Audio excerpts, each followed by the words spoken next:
வணக்கம். 9ஆம் தேதி ரிலீஸ் ஆன இந்த படத்துக்கு இவ்வளோ லேட்டாக விமர்சனமானு யாராச்சும் யோசிக்கலாம். என்ன சொல்கிறேன், இந்த வருஷம் மலையாளத்தில் முதல் ப்ராப்பர் ஹிட் வந்து இந்த படம் தான்.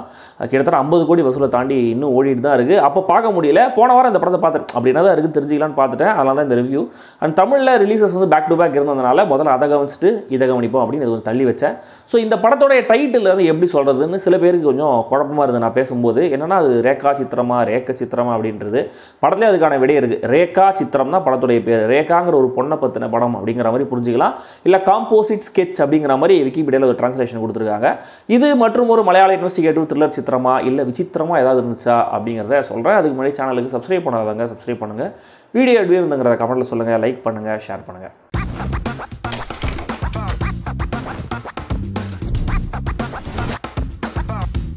ரேகா சித்திரம் ஓப்பன் பண்ணா சித்திக் நல்லா குடிச்சிட்டு தன்னுடைய காரில் ஒரு ஹில் ஸ்டேஷனுக்கு போகிறாரு. அங்கே திடீர்னு ஒரு இடத்துல காரை நிறுத்த சொல்லிட்டு காட்டுக்குள்ளே இறங்கி நடக்கிறாரு. கொஞ்சம் தூரம் போனதும் ஒரு மரத்தை ஸ்பாட் பண்ணி அங்கே உட்காந்துக்கிட்டு தன்னுடைய மொபைலை எதிர்க்க வச்சுட்டு வீடியோவில் பேச ஆரம்பிக்கிறாரு. 40 வருஷங்களுக்கு முன்னாடி அவரும் அவருடைய ஃப்ரெண்ட்ஸ் 3 பேர் சேர்ந்து அந்த இடத்துல ஒரு பொண்ணை புதைச்சதாகவும் அதனால் அவங்களுக்கு நிறைய பணம் கிடச்சிச்சு, ஆனால் எனக்கு வாழ்க்கையில் நிம்மதியே இல்லை அப்படிங்கிற மாதிரி ஒரு வாக்குமூலம் மாதிரி பேசுகிறாரு. மற்ற 3 பேர் யார் என்னன்னு பேரெல்லாம் சொல்லிட்டு அங்கேயே கனெல்லாம் ஷூட் பண்ணிட்டு தற்கொலை பண்ணி செத்துறாரு. இது வந்து ஃபேஸ்புக்கில் லைவாக ஓடிட்டு இருக்குங்கிறது அப்புறம் நம்மளுக்கு தெரியுது. கேரளா முழுக்க பரபரப்பாகுது. இந்த கேஸை அந்த பகுதிக்கு புதுசாக டிரான்ஸ்ஃபர் ஆகி வந்திருக்கிற போலீஸ் ஆஃபீஸர் ஆசிஃப் அலி விசாரணை பண்ண ஆரம்பிக்கிறாரு. அந்த விசாரணையில் அவர் கண்டுபிடிக்கிற விஷயங்கள் என்னென்ன, ரேகாங்கிறது யாரு, இந்த 4 பேரும் ஏன் ஒரு பொண்ணை புதைச்சாங்க, அப்போ நடந்த விஷயங்கள் என்னென்ன, இதெல்லாம் தான் இந்த ரேகா சித்திரம்.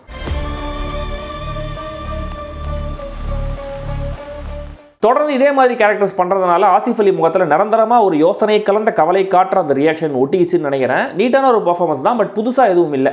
அண்ட் ரேகா கேரக்டரில் அடஸ்வரா அந்த கேரக்டருக்கு தேவையான அந்த நைவிட்டியை கொண்டு வந்திருக்காங்க. முக்கியமான கேரக்டர்னாலும் கொஞ்சம் நேரமே வர மனோஜ் கே ஜெயின், தென் கிட்டத்தட்ட கேமியோ மாதிரி வர இந்திரன்ஸ், ஜெகதீஷ், சலீமான் எல்லாருமே நல்லா தான் நடிச்சிருக்காங்க.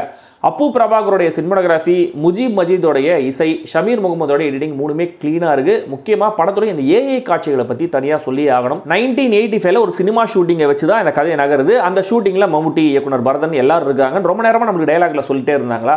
ஸோ வழக்கமாக இப்படியான கதையில் என்ன பண்ணுவாங்க, ஒன்று மாறு வேஷம் போட்டு யாரையாவது உட்கார வைப்பாங்க, இல்லை முகத்தை காட்டாமல் சஜஸ்டிவாக ஷார்ட்ஸ் எல்லாம் வச்சுட்டு குரலை வச்சு ஒப்பேத்திடுவாங்க. ஆனால் இந்த படத்தில் முக்கியமான ஹைலைட்டு 1985 இருந்த மம்முட்டி, பரதன் 2 பேர் முகங்களையுமே ஏஐயில் அவ்வளோ பக்காவாக கொண்டு வந்திருக்காங்க. அதை நான் எதிர்பார்க்கவே இல்லை.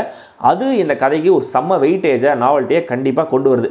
இன்ஃபேக்ட் படத்தோட இயக்குனர் ஜாஃபின் சாக்கோ முதல்ல இதுக்கான பெர்மிஷன்லாம் அவங்ககிட்ட கேட்டு வாங்கிட்டு அது கிடைச்ச அப்புறம் தான் இந்த படத்தை எடுக்க ஆரம்பிச்சதா கேள்விப்பட்டேன். நைஸில் ரேகா சித்திரம் ஒரு டிப்பிக்கலான இன்வெஸ்டிகேட்டிவ் த்ரில்லர் படம் கிடையாது. இன்வெஸ்டிகேஷன் இருக்குது, சில த்ரில் மொமெண்ட்ஸ் இருக்குது. ஸ்டில் இது அந்த கேட்டகரியில் வராது. ஏன்னா நிஜமாக நடந்த ஒரு சம்பவத்துடைய பின்னணியில் இப்படியும் ஒரு சம்பவம் நடந்தால் எப்படி அப்படின்னு சொல்கிற ஒரு வகையான அந்த ஆல்டர்னேட் ஹிஸ்ட்ரி கிரைம் த்ரில்லர் அப்படிங்கிற மாதிரி கேட்டகரைஸ் பண்ணலாம்.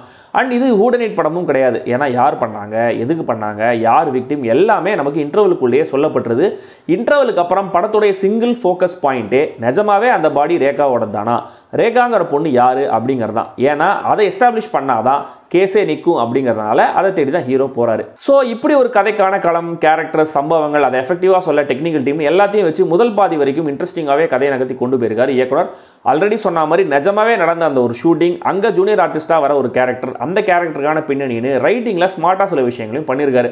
பிரசென்ட்ல இந்த இன்வெஸ்டிகேஷனை தடுக்க நினைக்கிற வில்லன் அதை ஹீரோ ஓவர் கம் பண்ணுற விதம், தன்னை நக்கல் அடிக்கிற ஒரு ஆஃபீஸரை அவர் டீல் பண்ணுற அந்த சீன் என்டர்டெய்னிங்காகவே இருக்குது. நமக்கு மலையாள சினிமா வரலாறும் தெரியாது. ஸ்டில் இந்த பழைய சினிமாக்களோட லிங்க் பண்ண விதம், ஜெகதீஷ் கேரக்டர் கேமியோவில் நல்ல ஐடியாஸாகவே தெரிஞ்சது. பட் ஒன்ஸ் செகண்ட் ஆஃப் ஆரம்பிச்சதும் தான் எனக்கு இந்த படத்துடைய பிரச்சனைகளும் பெருசாக தெரிய ஆரம்பிச்சது.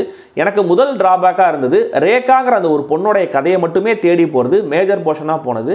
அவ்வளோ இன்ட்ரெஸ்டிங்காக எனக்கு ஒர்க் அவுட் ஆகலை. அட்லீஸ்ட் சில விஷயங்களை கொஞ்சம் கொஞ்சமாக ரிவீல் பண்ணி அந்த கேரக்டரோட கதையை முழுசாக சொல்லும்போது மொத்தமாக எல்லாத்தையும் சேர்த்துருக்கலாம் அப்படிங்கிற மாதிரி தோணுச்சு.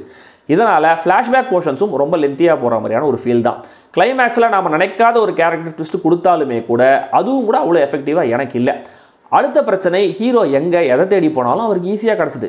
எஸ், இங்கேருந்து அங்கேருந்து வேற ஒரு இடம் நிறைய ட்ராவல் பண்ணுற, நிறைய பேரை மீட் பண்ணுறாரு.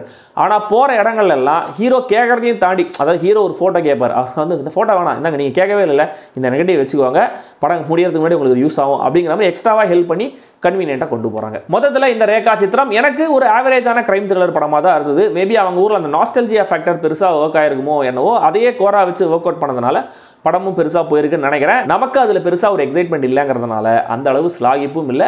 ஸ்டில் ஒரு வாட்சபிள் படம் தான். ட்ரை பண்ணுங்கள். சென்னையில் இங்கிலீஷ் சப்டைட்டில்ஸோட தான் ஓடுது. அண்ட் UA 13+ சென்சார் ரேட்டிங்கை மறக்க வேணாம்.